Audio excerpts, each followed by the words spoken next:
Europe, England, London Heathrow,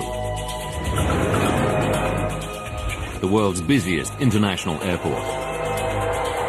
January 8th, 1989. It's a Sunday evening, and many passengers are headed home after the Christmas and New Year holidays. The airport is packed.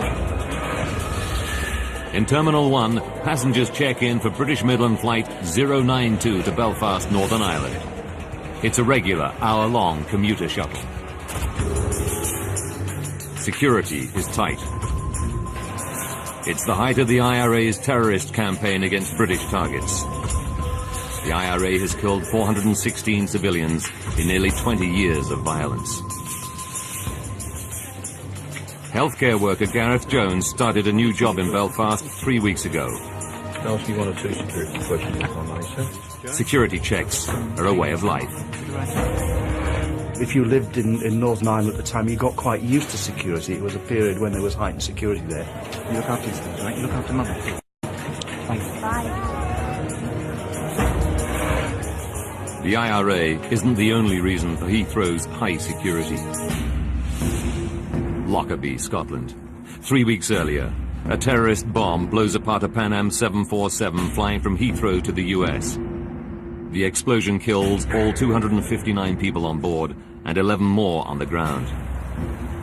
It's the worst ever terrorist attack on a US airliner. The authorities suspect it's the work of an Arab terrorist group.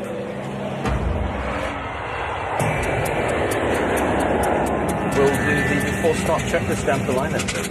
Today, the passengers on Flight 092 are in the hands of 43-year-old Captain Kevin Hunt. He's one of British Midland's most experienced pilots, with 25 years flying under his belt. Air conditioning and pressurization packs on flight. Flying with him, 39-year-old First Officer David McClelland. Tonight, they're flying an aircraft just 2 months old. It's one of Boeing's new 737-400 series. Boeing launched the aircraft a year earlier in a blaze of publicity. It boasts significant improvements over its predecessors. Its new CFM56 engines are the most powerful of their kind, and the cockpit display features state-of-the-art technology, including computerized TV screens and LED dials, which replace the traditional mechanical gauges. 7:15 p.m. Boarding cars, please. 118 passengers board the brand new plane and take their seats. Brakes released, and you are clear to push with brake start engines 2 and 1 on push. Captain Hunt starts up the 2 engines. The 400 series aircraft is still new to him. He's clocked just 23 hours. First Officer McClelland has 53 hours. All pressures rising. Seatbelts on there, sir? In the main cabin, Gareth Jones has a window seat over the wing in an emergency exit row. Excuse me, sir. Hi there. A flight attendant asks Gareth to read the safety card so that he knows how to open the overwing exit door. Normally he was pretty blasé about it, but it was pleasantly done, and it would have been ill-mannered not to. Air traffic control clears Flight 092 for takeoff. 092 is clear for takeoff, 27 right, surface winds 270 degrees. Weather conditions are perfect. Takeoff runway 27 right, Happy to go? let's go. First Officer McClelland throttles the engines up.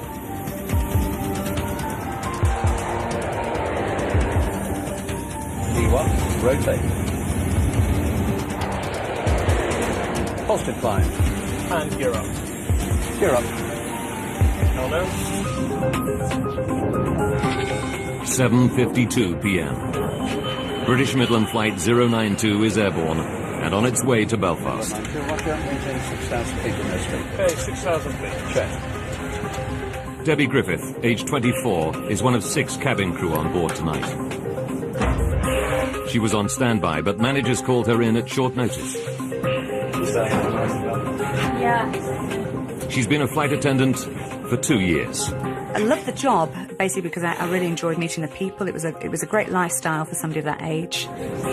Within minutes of takeoff, the cabin crew start the drink service.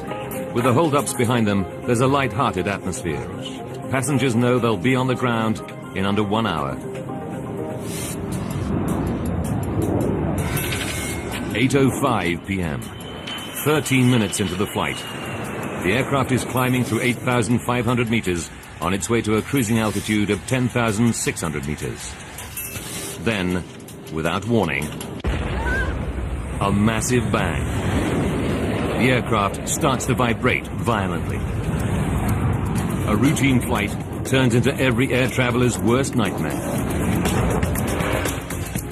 Up on the flight deck, Captain Hunt and First Officer David McClelland feel the vibration. Very strange. What's going on? Much worse, they smell smoke. What's going on?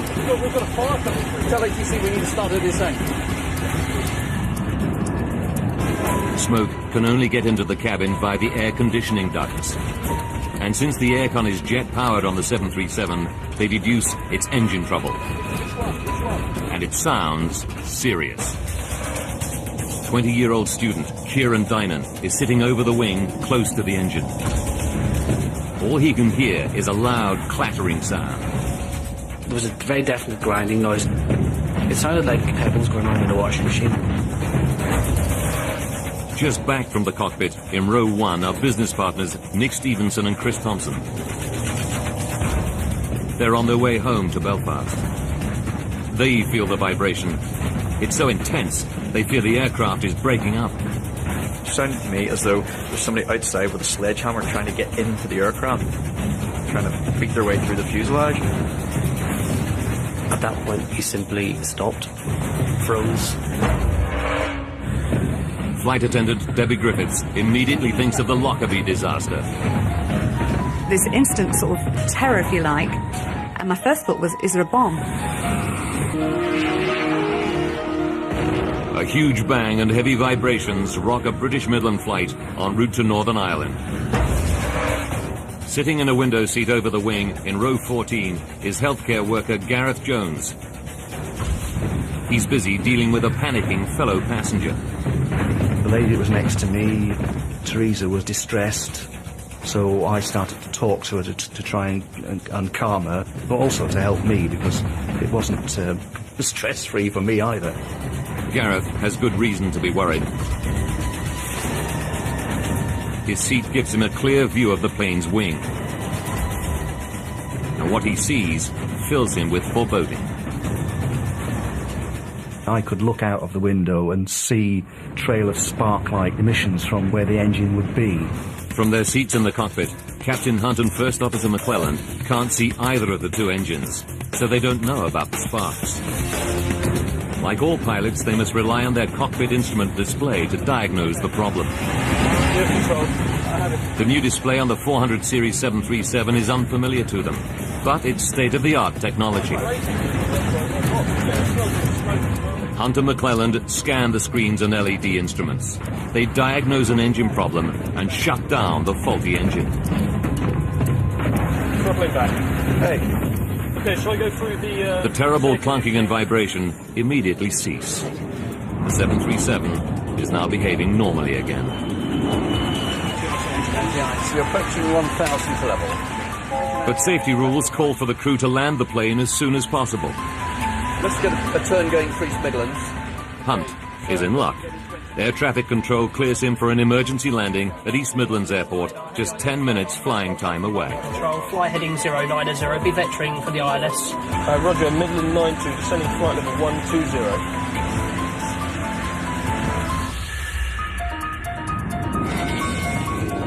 8:10 p.m. Ladies and gentlemen, this is Captain Kevin Hunt. Maybe aware we've had a problem with the aeroplane. The captain goes on the intercom to calm his 118 passengers and to tell them he's shut down the malfunctioning engine. We are on foot, therefore unable to continue our flight into Belfast. He says they'll be safely on the ground in 10 minutes. There should be perfectly routine landing, as I say. Gareth Jones is relieved to see that the problem engine has stopped throwing out sparks. He's convinced the captain now has everything under control. 8:17 p.m. The aircraft descends through 2,000 meters. They're 8 minutes from touchdown. So 160, please stay flight level 40. and 1 minute later, air traffic control tells Captain Hunt to make a right turn to line up with the runway. Midland 092, descend to altitude 3,000 feet. Midland 92, descend altitude 3,000 feet. Shown. They're on final approach. The cabin crew take their seats for the remaining few minutes.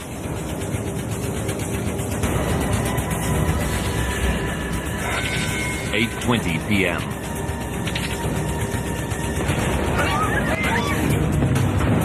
Another, even louder bang rocks the aircraft. The passengers realize that the noise must come from the plane's last remaining engine. The whole plane shook. It was like something touched the plane and stopped it in midair. And at that point, frankly, my blood just went cold. Now there are more vibrations, worse than ever. Vibration was incredible. It was almost impossible for me to focus on Chris, who was sitting in the seat beside me. And I remember thinking, if this keeps vibrating like this, the aircraft is going to fall apart. Being absolutely terrified, not really knowing what was going on. Gear down. And flight 15. Air traffic control clears Captain Hunt to descend to 600 meters. Final approach, please. They must get the plane down and fast before their last engine fails altogether. Cross is going. Tell them we've got a problem with the other engine. Then, everything goes silent.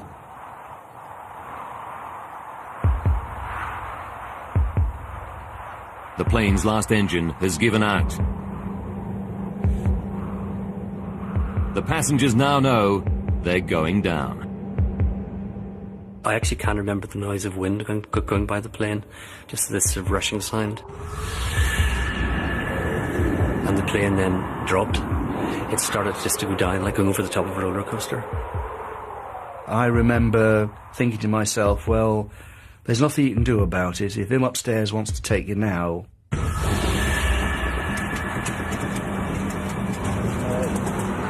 Captain Hunt has lost both engines. With no forward thrust, the plane is now fighting a losing battle with gravity. 66210 knots. Hunt orders the first officer to try to restore power. McClelland begins the reignition sequence, but they're losing height rapidly. Now the left engine catches fire. Fire. Shall I do the fire drill? She's not going. The 737 is dropping out of the sky. Captain Hunt's control column starts to shake violently. The ground proximity warning system tells him he's coming down too quickly. The pilots can see the airport runway lights less than 2 kilometers away. But there are more lights closer to the plummeting plane. The lights of the M1 motorway, the UK's major north-south artery. If they crash on the motorway, the death toll could be horrendous. It's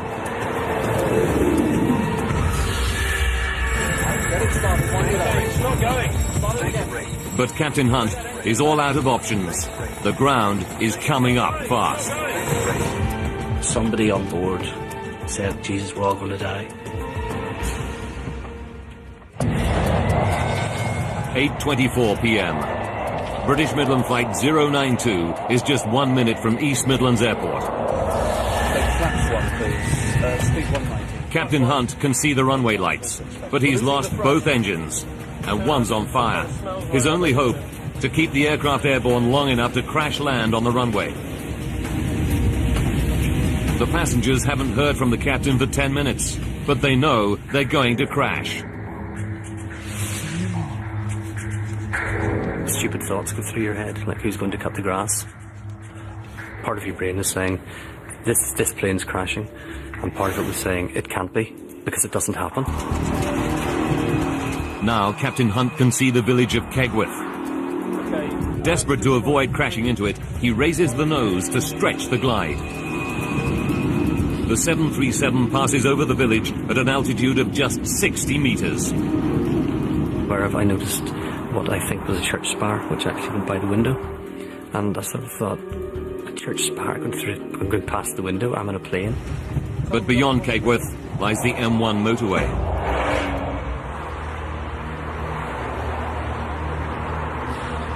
If Captain Hunt can get across this 6-lane road, the safety of the runway is just 900 meters away. Get that. Just get on the other one. Get it going. She's not going. Get it up. She's not going. But he can't keep the plane airborne any longer. He makes a final announcement to the terrified passengers. She's not going, Kevin. Prepare for crash landing. Prepare for crash landing. And he said, brace, brace, brace, prepare for crash landing. And the tone of his voice said it all. I can remember going into the brace position and just thinking, this is it. Just before the plane hit the ground, I remember thinking, nobody survives a plane crash. I wonder, will I?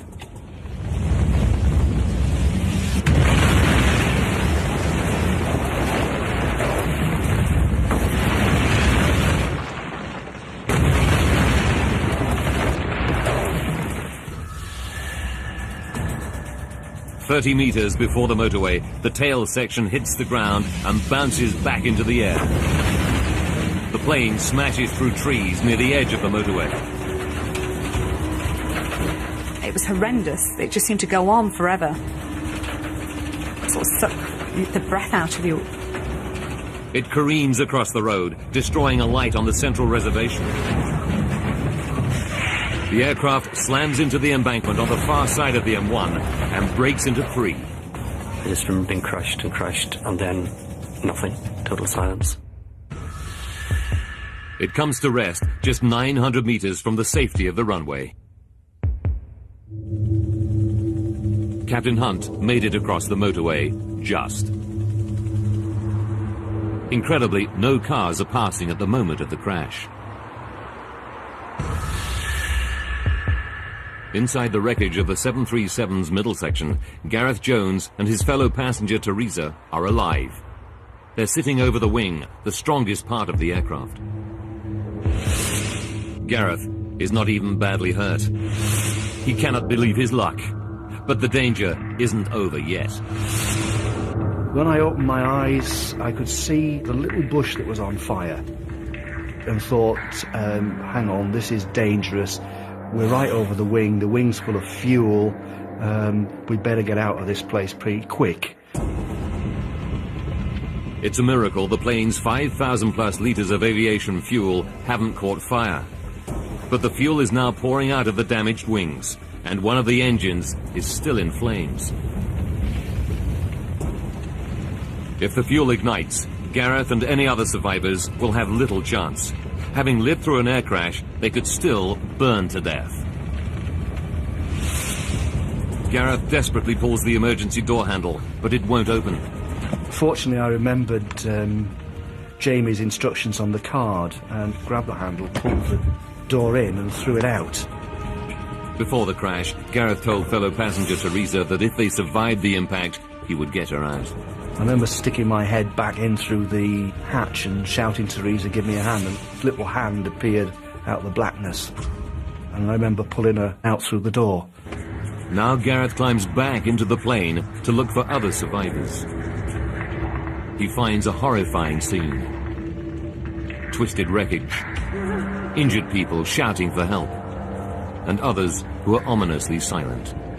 There were people clearly struggling to get out and others that were not moving, and you knew what had happened to those that were not moving.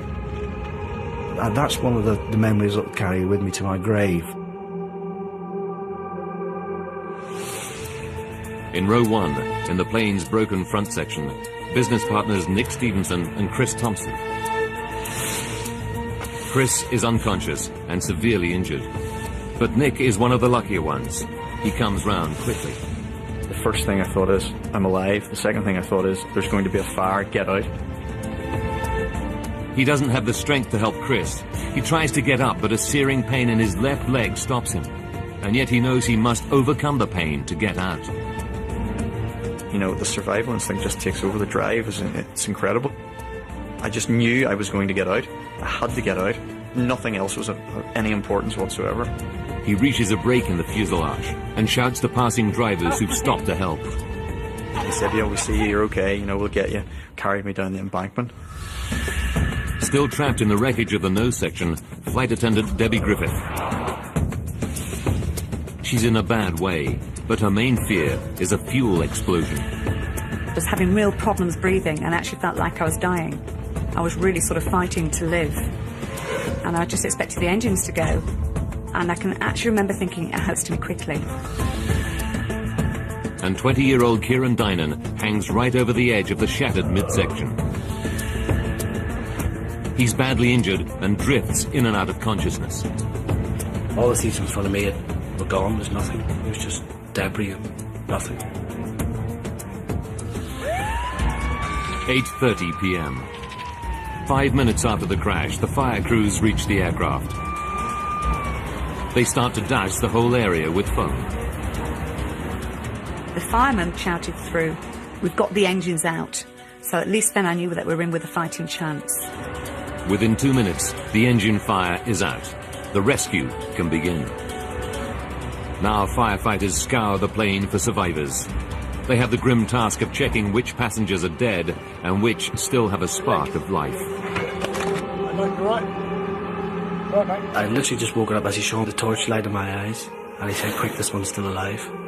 And then I blacked out again. Kieran is pulled out of the plane and rushed to hospital.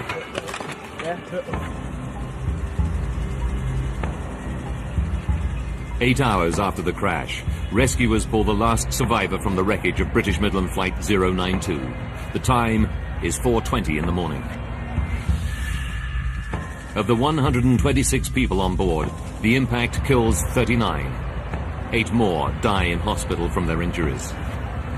Among the survivors, the 2 pilots, David McClelland and Captain Hunt. Both are seriously injured by the impact. Captain Hunt is paralyzed. The survivors have been describing what happened and praising the skill of the plane's pilots. But what could cause a brand new aircraft to simply fall out of the sky? Sabotage by terrorists is one possibility. It's just 3 weeks since a Pan Am 747 exploded in mid-air above the village of Lockerbie in Scotland, killing 270 people. Did a terrorist bomb down this plane too? Now, by rewinding the day and by going deep into the investigation, we can reveal what really happened on Flight 092. Advanced computer simulation will take us where no camera can go, into the heart of the disaster zone.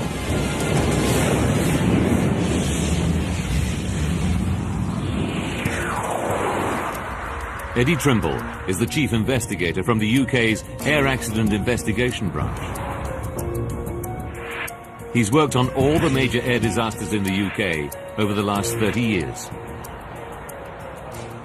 When news of the Kegworth disaster breaks, Trimble's team of 9 crash investigators is still in Lockerbie, scouring the wreckage of the downed Pan Am plane. Now he fears another terrorist outrage has claimed lives on British soil.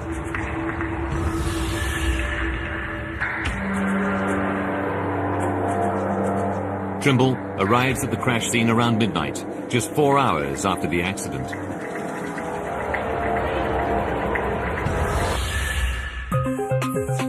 As the hours pass, he finds none of the telltale signs of damage from explosives. The team quickly rule out a terrorist attack as the cause of the crash. This is not another Lockerbie. Investigators now turn to the possibility of mechanical failure. Survivors report a double engine failure. It seems almost incredible, but the theory soon surfaces in news reports. The experts say the chances of both engines on a brand new airliner failing at the same time are 100 million to 1. But that seems to be what happened last night. Eddie Trimble knows that if both engines failed almost simultaneously, the implications are enormous. There are 18 of the new 737s in service. Could they all be flying with a fatal flaw? The investigators need to find out, and fast. Chief Investigator Eddie Trimble and his team of 9 scour the crash site of British Midland Flight 092. They desperately need clues to explain what could cause both the 737's jet engines to fail.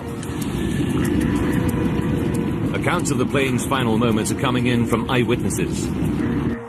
they report flames in the left-hand engine.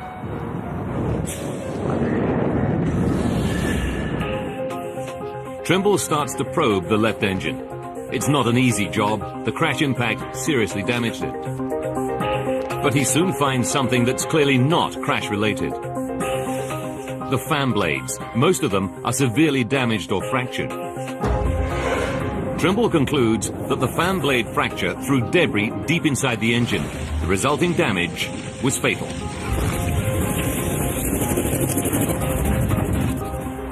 He must send the left engine for further tests to discover what caused the fan blade to fracture in the first place. Now Trimble and his team turn to the right-hand engine, the one the cockpit voice recordings reveal is the first to malfunction. They carry out an inspection of its internal mechanisms.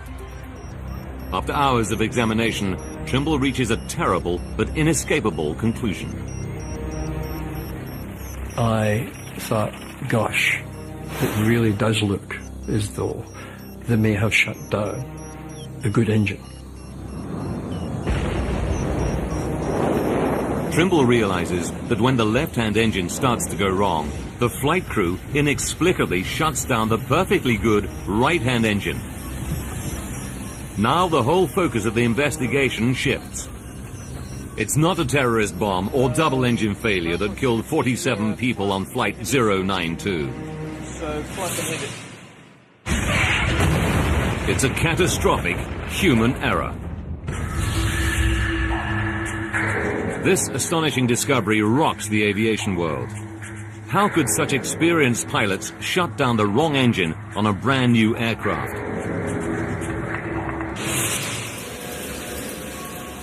Trimble knows that the plane is one of the new 737-400 series launched a year earlier.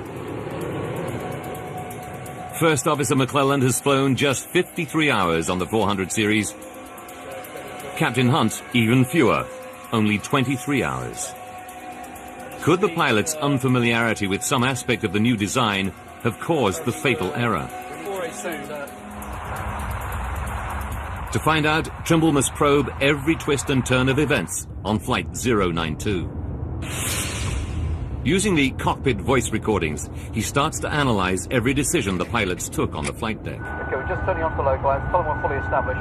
Midland 092 is fully established. 8:05 p.m., just under 20 minutes before the crash. On the left engine, a fan blade fractures. The broken piece lodges inside the engine casing. The damage to the fan blade throws the finely calibrated engine out of balance. The engine now starts to shudder violently, setting up a vibration that rocks the whole plane. The fracture fatally damages the left-hand engine. It's now just a matter of time before it fails altogether. The flight crew feel the vibration and smell smoke escaping through the damaged engine seals into the air conditioning duct. They wrongly assume there's a fire in one of their two engines. Captain Hunt asks which is the problem engine. Which one? Which one? The cockpit voice recorder reveals the first act in a terrible chain of events.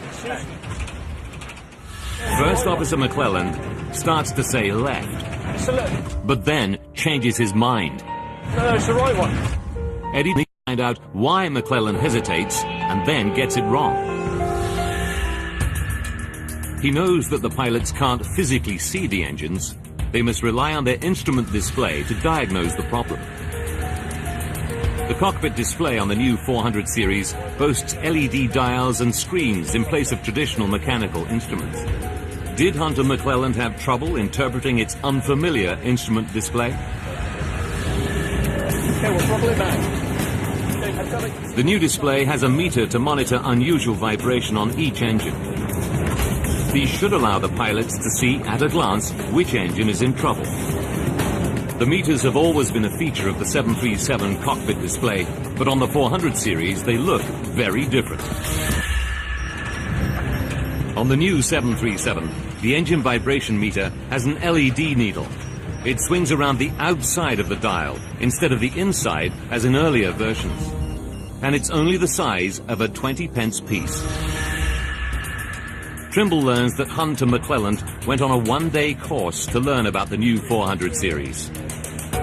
But he finds that neither of them received any simulator training on the Engine Instrument System, or EIS.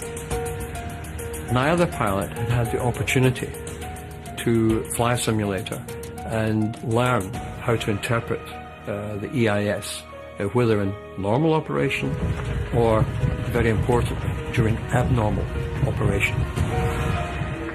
The crew's unfamiliarity with the new plane means they lose their first opportunity to diagnose the problem correctly. But it's still a mystery why they reach the conclusion that it's the right-hand engine that's malfunctioning.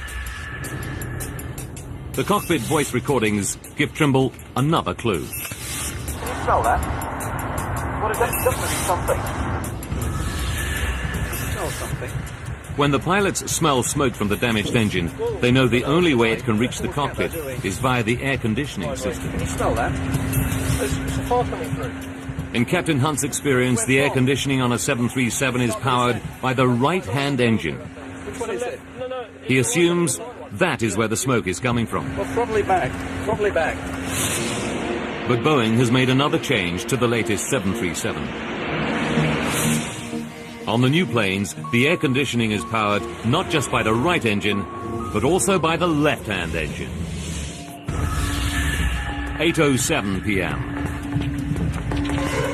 Misled by the smoke, the pilots miss their second chance to diagnose the left-hand engine as the problem.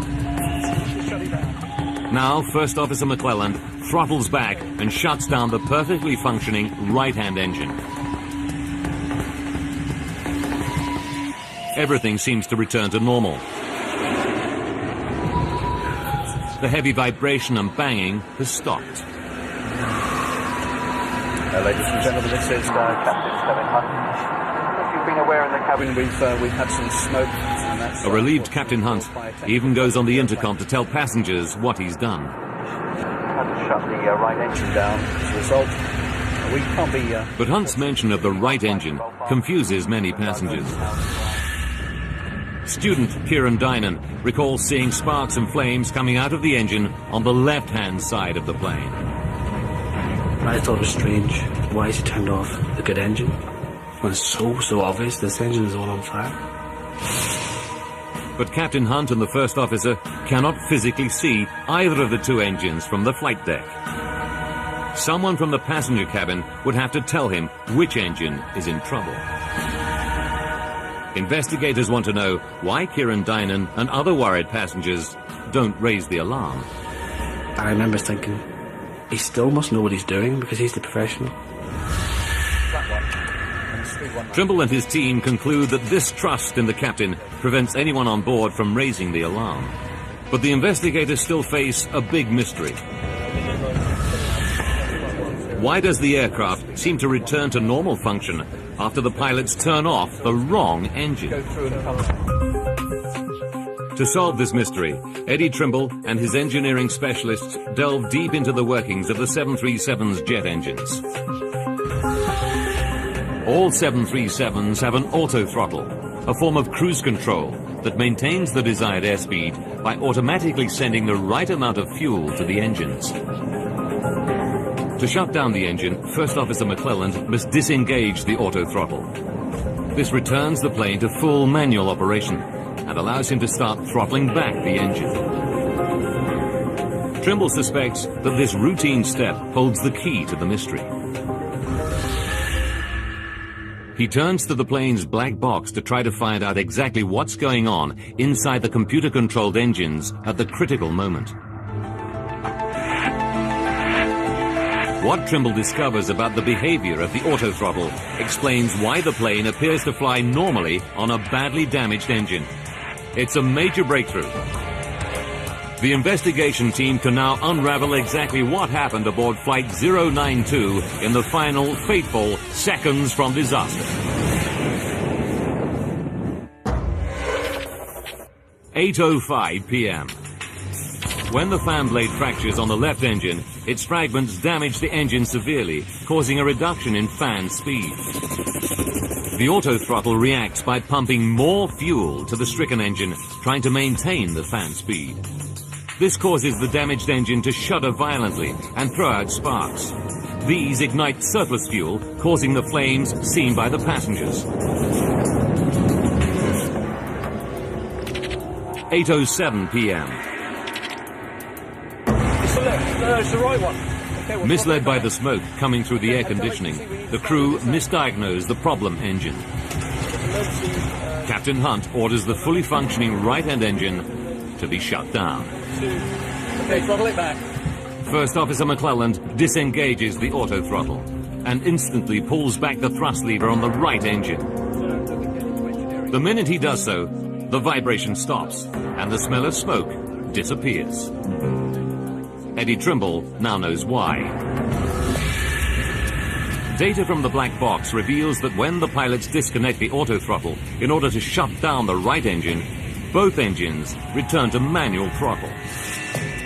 Sensors inside the damaged left engine detect that it's spinning slower than normal, which triggers a reduction in fuel flow. With the fuel flow now at a level the engine can handle, the vibration and flames disappear. Now the left engine appears to be functioning normally, when in fact it's fatally damaged. The crew naturally think they've shut down the correct engine. What they don't realize is that it is disconnecting the auto throttle that solves the problem, not, as they believe, closing down the right-hand engine. That particular effect of the auto throttle was the clincher which caused both pilots to believe that in retarding the right engine, they had identified the engine which was malfunctioning. It's a revelation to the investigators that the behavior of the 737's auto throttle might mislead pilots during an engine malfunction. And investigators are about to discover how a last terrible twist of fate snatches away the final chance to save Flight 092. You're ready to be closing the localizer from the right. Eddie Trimble has one piece of the puzzle still to fit. Why did the flight crew not notice that they'd shut down the wrong engine in the 20 minutes they had between the initial crisis and crashing? Trawling through every nuance in the cockpit voice recordings, Trimble finds a poignant moment. 12 minutes and 15 seconds to disaster. The plane seems to be back to normal, but Captain Hunt's training tells him that after an in-flight crisis, it's essential to review all decisions to make sure no mistakes were made. What did we actually get? We got vibration. But just as he starts his review, air traffic control interrupts him. The surface wind is indicating westerly at 5 knots. They clear Captain Hunt to descend to 1,200 meters for landing in 12 minutes' time. He does not resume the review of events with his first officer. Had he continued, he may have spotted his error. But tragically, the crew missed their last chance to prevent the crash. 4 minutes and 40 seconds to go. We can arm approach now. Yes, Shen, we'll take flaps 1, please. Speed 190. The pilots increase throttle to the left engine to control their descent. What they don't realize is this act will deal the engine its fatal blow. Increasing the fan speed throws more debris from the fractured fan blade deep into the engine. Thrust is going. Losing the thrust. Okay. Tell them we got a problem. It's now tearing itself apart, and the runway is still 21 kilometers away. 1 minute to go. The engine loses all power. It now catches fire. Got a fire in the number 1 engine. No, forget that. Just start the other one. Get it going. Captain Hunt has run out of time. He's lost both engines. In desperation, he tries to restart the right-hand engine with a windmill start, using the plane's speed to spin up the engine blades. It's not going. Get it up. It's not going. Light slow. It's not going, Kevin. Light slow. But it's too late. Their airspeed is too low. Hunt pulls the nose up to stretch the glide. He keeps the aircraft in the air long enough to clear the village of Kegworth. But Captain Hunt knows it's all over. 10 seconds from impact. Captain Hunt makes his final announcement. Not going, Kevin. Prepare for crash landing. Prepare for crash landing.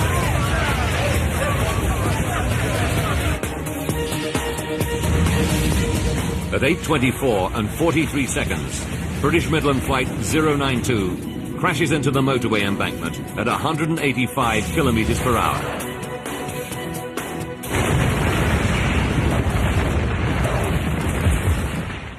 Midland 092, this is East Midlands radar, do you read? Midland 092, this is East Midlands radar, do you read? Midland 092, East Midlands, do you read? The plane comes to a stop just 900 meters from the airport runway. But 5 months after the crash, there's a final twist in the tale. A shocking discovery that grounds more than 30 of Boeing's brand new 737-400 aircraft worldwide. June 1989. 5 months after the Kegworth crash, 2 more Boeing 737-400 series aircraft suffer identical fan blade fractures in flight. In both cases, the pilots read the signs correctly and land safely. The Civil Aviation Authority has tonight grounded all Britain's Boeing 737-400 aircraft. Aviation authorities around the world ground all planes with the same type of engine for urgent inspection. CFM, the engine's manufacturer, discovers a design fault in the fan blades. Running at maximum power above 7,600 meters, the low air density sets off a previously undetected vibration in the blades. The resulting stress can lead to fractures. It emerges that the engine was never tested in flight. The 737-400 aircraft and its engines are an upgrade of the 300 series.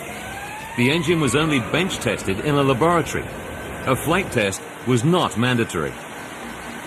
If it had been, the potentially catastrophic vibration effects on the blades might have been detected.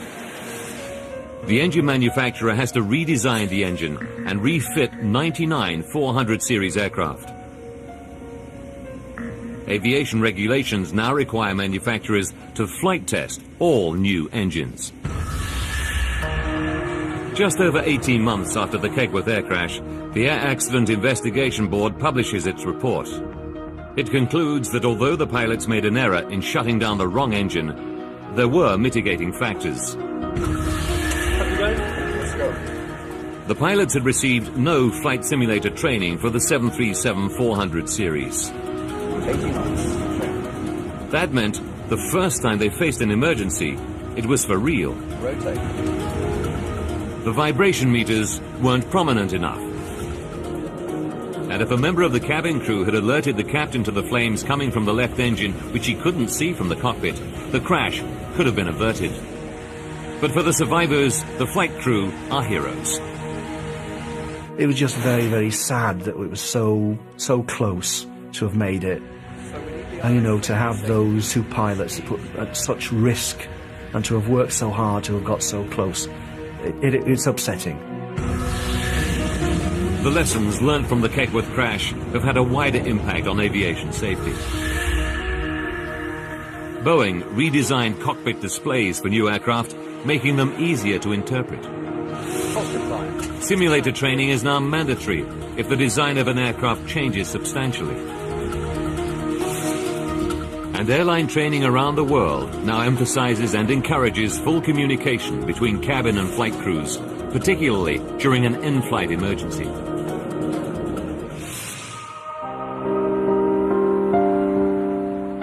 Of the 126 passengers and crew on board, 47 lost their lives. For the survivors, nothing can erase the memory of that dreadful night. But they have rebuilt their lives. Chris Thompson and Nick Stevenson both recovered from their injuries. They're still in business together in Northern Ireland. Kieran Dynan is now married with a young daughter. You know, you still worry about things, but I don't worry more. I think all my bad luck came at once, and nothing ever as bad is going to happen again. Debbie Griffith left the airline industry to train as a nurse. You can't go through a plane crash without changing. It's made me live for the moment. I've always been fairly happy-go-lucky, But I've never felt bitter. I've never felt, why me, why not me? I'm nothing special. Gareth Jones's physical injuries on the night were minor, but the emotional scars are still with him. You did feel dirty afterwards that, you know, why me? Why did I survive? What had I done that was special? And to a degree that lives with me to this day. I don't know why I escaped, apart from picking a lucky seat. The Boeing 737 is still the world's most popular aircraft. Today, a 737 takes off somewhere in the world every 5 seconds.